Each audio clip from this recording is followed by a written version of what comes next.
ನಮಸ್ತೆ ಎಲ್ಲರಿಗೂ. ನಾನು ಸುನೀತಾ ಎಸ್ ಕುಡೂರ್. ಇವತ್ತಿನ ವಿಷಯ ಸ್ವಯಂ ಪ್ರೀತಿ ಅಥವಾ ಸೆಲ್ಫ್ ಲವ್. ಮೊದಲನೇದಾಗಿ ಸ್ವಯಂ ಸ್ವೀಕಾರ.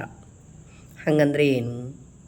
ನಮ್ಮಲ್ಲಿರುವ ಸಾಮರ್ಥ್ಯ, ದೌರ್ಬಲ್ಯ, ಅಪೂರ್ಣತೆಗಳನ್ನು ಅಪ್ಪಿಕೊಳ್ಳುವುದು. ಸ್ವಯಂ ಸಹಾನುಭೂತಿ. ಹಾಗಂದರೆ ನಮ್ಮನ್ನು ನಾವು ಅರ್ಥ ಮಾಡಿಕೊಳ್ಳುವುದು ಹಾಗೂ ನಮ್ಮ ಬಗ್ಗೆ ಸೌಮ್ಯವಾಗಿ ವರ್ತಿಸಿಕೊಳ್ಳುವುದು. ಮೂರನೇದಾಗಿ ಸ್ವಯಂ ಆರೈಕೆ.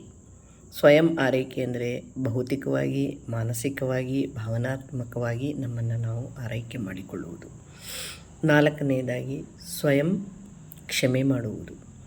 ವಿಮರ್ಶೆ ಮಾಡಲಾರದೆ, ಹೋಲಿಕೆ ಮಾಡಲಾರದೆ ನಮ್ಮನ್ನು ನಾವು ಕ್ಷಮೆ ಮಾಡಿಕೊಳ್ಳುವುದು. ಹಿಂದೆ ಏನಾದರೂ ತಪ್ಪಾಗಿದ್ದರೂ ಸಹ ಅದನ್ನು ಕ್ಷಮೆ ಮಾಡುವುದು. ಐದನೇದಾಗಿ ಸ್ವಯಂ ಮೌಲ್ಯ. ಅಂತರ್ಗತವಾಗಿರುವಂತಹ ಮೌಲ್ಯವನ್ನು ಗುರುತಿಸಿಕೊಂಡು ಅದನ್ನು ಮುಂದುವರಿಸುವುದು. ಹೀಗೆ ಮಾಡುವುದರಿಂದ ಸ್ವಯಂ ಪ್ರೀತಿ ಬೆಳೆಯುತ್ತದೆ ಅಂತ ಹೇಳಬಹುದು. ನಮ್ಮನ್ನು ನಾವು ಪ್ರೀತಿಸಲಾರದೆ ಬೇರೆಯವ್ರನ್ನ ಪ್ರೀತಿಸ್ತೀವಿ ಅಂತಂದರೆ ತಪ್ಪಾಗತ್ತೆ ಅಂತ ಹೇಳೋದು ಬಯಸ್ತೇನೆ. Thank you.